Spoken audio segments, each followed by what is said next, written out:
Good morning, dear children. Welcome back again.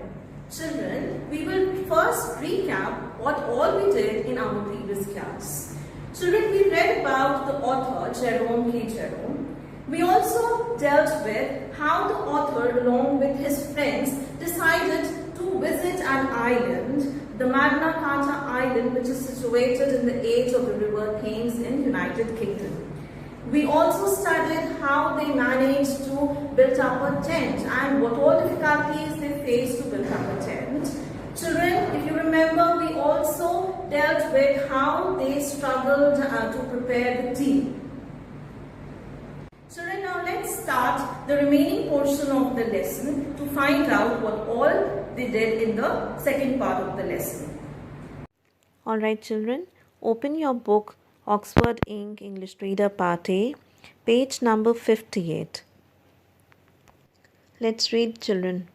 We adopted this harmless bit of trickery, and the result was that by the time everything else was ready, the tea was waiting. Then we lit the lantern and squatted down to supper. We wanted that supper. For 35 minutes, not a sound was heard throughout the length and breadth of that boat, save the clank of cutlery and crockery, and the steady grinding of 4 sets of molars. At the end of 35 minutes, Harris said, "Ah," and took his left leg out from under him and put his right one there instead. 5 minutes afterwards, George said, "Ah," too, and threw his plate out on the bank.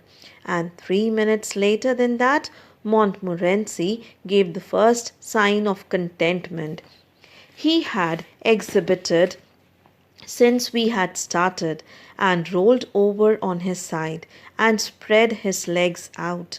And then I said, "Ah," and bent my head back and bumped it against one of the hoops, but I did not mind it. I did not even swear. So children, all the 3 friends had their supper for 35 minutes, that is approximately 35 minutes. They heartily had their stomach fill for more than half an hour. The sound of only cutlery, crockery, and grinding of molars could be heard. 5 minutes afterwards, George threw his plate out on the bank, and 3 minutes later, Montmorency also sighed of contentment and rolled over his side. The author states that one feels so good when one's hunger is satisfied. Now let's read page number 57, the second paragraph. How good one feels when one is full. How satisfied with ourselves and with the world. People who have tried it tell me that a clear conscience makes you very happy and contented. But a full stomach does the business quite as well, and is cheaper and more easily obtained.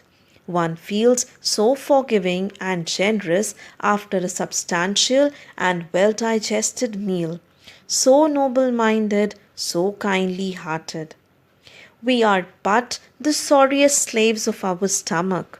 It is very strange, this domination of our intellect by our digestive organs. We cannot work, we cannot think unless our stomach wills so. It dictates to us our emotions, our passions. After eggs, it says work. After a thick slice of meat, it says sleep.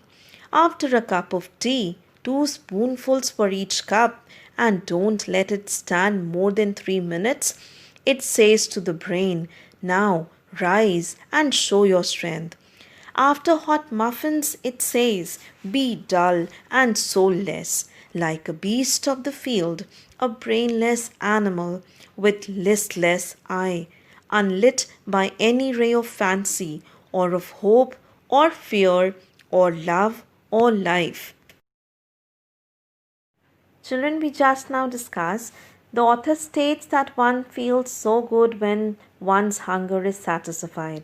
It feels like being contented with ourselves and the world. One can think clearly as a hearty meal makes one happy and able to do business well. One also feels forgiving and generous, noble minded and kind hearted after a substantial meal. Children, here the author points out that humans are the sorriest slaves of their stomach. Our digestive organs control our intellect. On a hungry stomach, a person cannot work, cannot think. It also dictates our emotions and passions. When we eat light food, we are capable of work, but on a heavy diet, we slumber to sleep. But tea acts as a magic. It shrugs away laziness and gives us strength to work. Hot muffins, on the other hand, have their own story. It makes the mind dull and soulless, like a beast of the field. Alright, children, now let's see the fourth paragraph. Before our supper, Harris and George and I were quarrelsome and snappy and ill tempered. After our supper, we sat and beamed on one another, and we beamed upon the dog too. Children, here beamed means smiled cheerfully and happily. Alright. We loved each other. We loved everybody. Harris, in moving about, trod on George's corn. Had this happened before supper, George would have expressed wishes and desires concerning Harris' fate in this world, and the next that would have made a thoughtful man shudder. As it was, he said, "Steady, old man, wear wheat."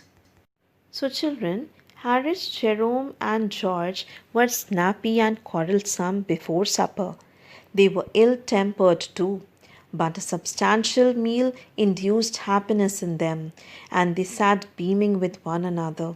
They also were forgiving towards each other and expressed their concern as well. Now, let us read the last paragraph. And Harris, instead of merely observing in his most unpleasant tones that a fellow could hardly help treading on some bit of George's foot if he had to move about at all within 10 yards of where George was sitting, suggesting that George never ought to come into an ordinary sized boat with feet that length, and advising him to hang them over the side as he would have done before supper. Now said, "Oh, I am so sorry, old chap. I hope I haven't hurt you." And George said, "Not at all. That it was his fault." And Harris said, "No, it was his." It was quite pretty to hear them. Harris and George showed affection and concern for each other, and unlike what they were previously quarrelsome and irritated on an empty stomach, now each was apologetic of his own behavior. It was pity enough to see their reconciliation. Alright, children, so here we have finished with our chapter. I hope everyone must have understood it. I will be meeting you again with my next video. Till then, children, take very good care of yourself. Thank you. Goodbye.